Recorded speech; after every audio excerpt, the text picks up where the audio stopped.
Hi everybody, today we'll talk about how to fix or how to solve highlights on Telegram app.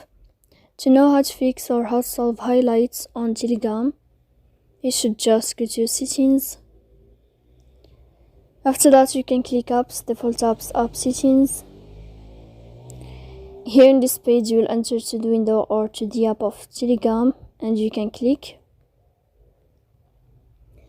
Then this list of app info, you will click on first stop and you can click OK. Here we'll enter to the window of storage. Here we can click clear cache. Don't click manage storage if you don't want to clear your data here, as you see. So please don't forget to support us by like and subscribe. See you next time in another video, and thank you for watching and your attention.